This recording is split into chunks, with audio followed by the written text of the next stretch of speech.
आत्म दीप जगाए हो, आत्म दीप जगाए। घर घर में हो सच दिवाली, घर घर में हो सच दिवाली, ज्ञान प्रकाश फैलाए हो, आत्म दीप जगाए। ओम शांति। 11 नवंबर 2023। मुरली के मुख्य पॉइंट्स हैं। घड़ी घड़ी बाप को भूलते हो अर्थात गिरते हो, याद करते हो तो संभलते हो। बाप बाप है, अब यह तो है निराकार बाप, जिसको साजन भी कहते हैं। सजनी कहा जाता है भक्तों को, भक्तों को सजनिया, भगवान को साजन, या भक्तों को बालक, भगवान को बाप कहा जाता है। अब पतियों का पति व पिताओं का पिता वह एक है। ब्रह्मा विष्णु शंकर का भी वह फादर है, उनका नाम है शिव। भारतवासी किसको भी पूजते हैं उनको पता नहीं है कि यह कौन है। न शिव को, न ब्रह्मा विष्णु शंकर को, न जगत अम्बा जगत पिता को, न लक्ष्मी नारायण को जानते, सिर्फ पूजा करते रहते हैं। यह है मनुष्यों की दुनिया। देवताओं की दुनिया सतयुग में होती है। यहाँ है पतित मनुष्य, पावन देवताएं सतयुग में होते हैं। यह तुमको ही समझाया जाता है जो तुम ब्राह्मण बने हो। जो ब्राह्मण बनते जाएंगे उनको समझाते जाएंगे। सब तो ब्राह्मण नहीं बनेंगे, जो ब्राह्मण बनते हैं वही फिर देवता बनेंगे। ब्राह्मण न बना तो देवता बन ना सके। देह अभिमानी होने के कारण देह के मित्र संबंधियों आदि को याद करते हैं। यहाँ तो देही आत्मा बाप को याद करना है। जो बाप को जानते हैं उनको बख्तावर मना भाग्यवान कहा जाता है। दुख से लिबरेट करने वाला, मना दुख से छुड़ाने वाला तो एक ही बाप है। दुनिया में दुख तो बहुत है ना। यह है सारी भ्रष्टाचारी राज्य। ड्रामा अनुसार फिर भी 5000 वर्ष बाद ऐसी ही भ्रष्टाचारी सृष्टि होगी।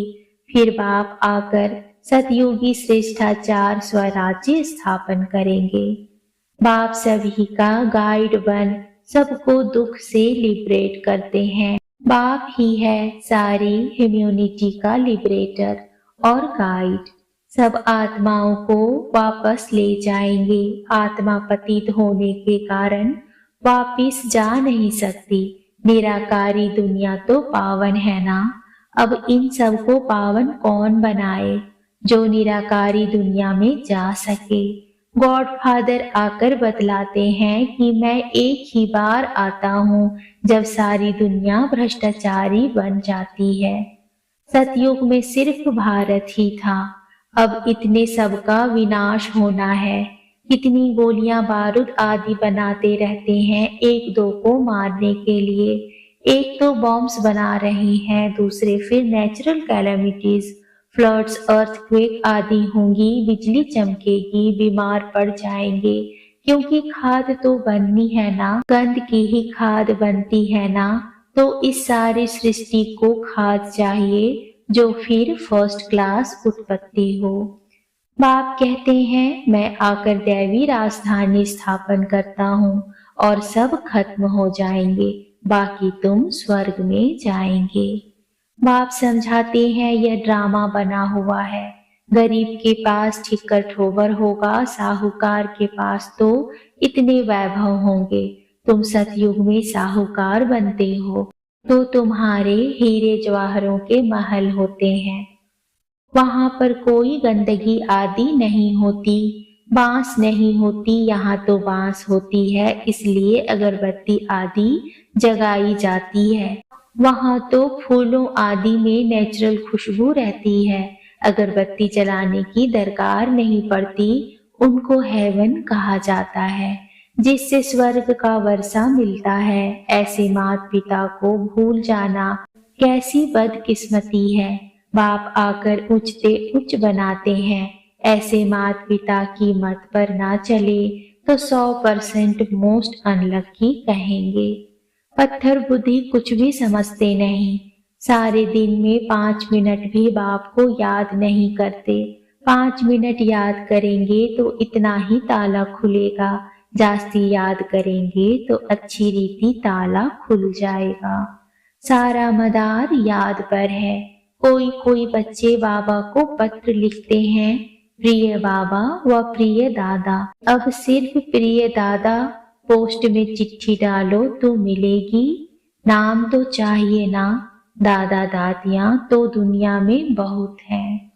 अच्छा, मीठे मीठे से खिलते बच्चों प्रति माता पिता बाप दादा का याद प्यार और गुड मॉर्निंग। रूहानी बाप की रूहानी बच्चों को नमस्ते, रूहानी बच्चों की रूहानी बाप को नमस्ते। मुरली का सार है, मीठे बच्चे, जितना तुम बाप को याद करेंगे उतना तुम्हारी बुद्धि का ताला खुलेगा। जिन्हें घड़ी घड़ी बाप की याद भूल जाती है वह है अनलक्की बच्चे। आज का प्रश्न है, खाता जमा करने का आधार क्या है? सबसे बड़ी कमाई किसमें है? उत्तर है, खाता जमा होता है दान करने से। जितना तुम दूसरों को बाप का परिचय देंगे उतना आमदनी वृद्धि को पाती जाएगी। मुरली से तुम्हारी बहुत बड़ी कमाई होती है। यह मुरली सांवरे से गोरा बनाने वाली है। मुरली में ही खुदाई जादू है। मुरली से ही तुम माला माल बनते हो। धारणा के लिए मुख्य सार है, पहला, अच्छी रीति पढ़ाई पढ़कर स्वयं को बख्तावर मना तकदीरवान बनाना है। देवता बनने के लिए पक्का ब्राह्मण बनना है। दूसरा है, देही बाप को याद करने के लिए देही अभिमानी बनना है। मना आत्मा स्वरूप बाप को याद करने के लिए आत्म अभिमानी बनना है। देह को भी भूलने का अभ्यास करना है।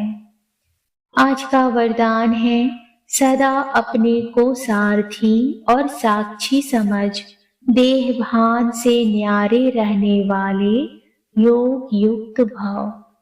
योग युक्त रहने की सरल विधि है, सदा अपने को सारथी और साक्षी समझकर चलना है। इस रथ को चलाने वाली हम आत्मा सारथी है। यह स्मृति स्वतः इस रथ अथवा देह से व किसी भी प्रकार के देह भान से न्यारा बना देती है।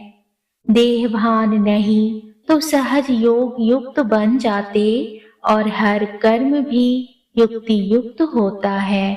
स्वयं को सारथी समझने से सर्व कर्मेंद्रियां अपने कंट्रोल में रहती हैं। वह किसी भी कर्मेंद्रिय के वश नहीं हो सकते। आज का स्लोगन है, विजयी आत्मा बनना है तो अटेंशन और अभ्यास इसे निजी संस्कार बना लो।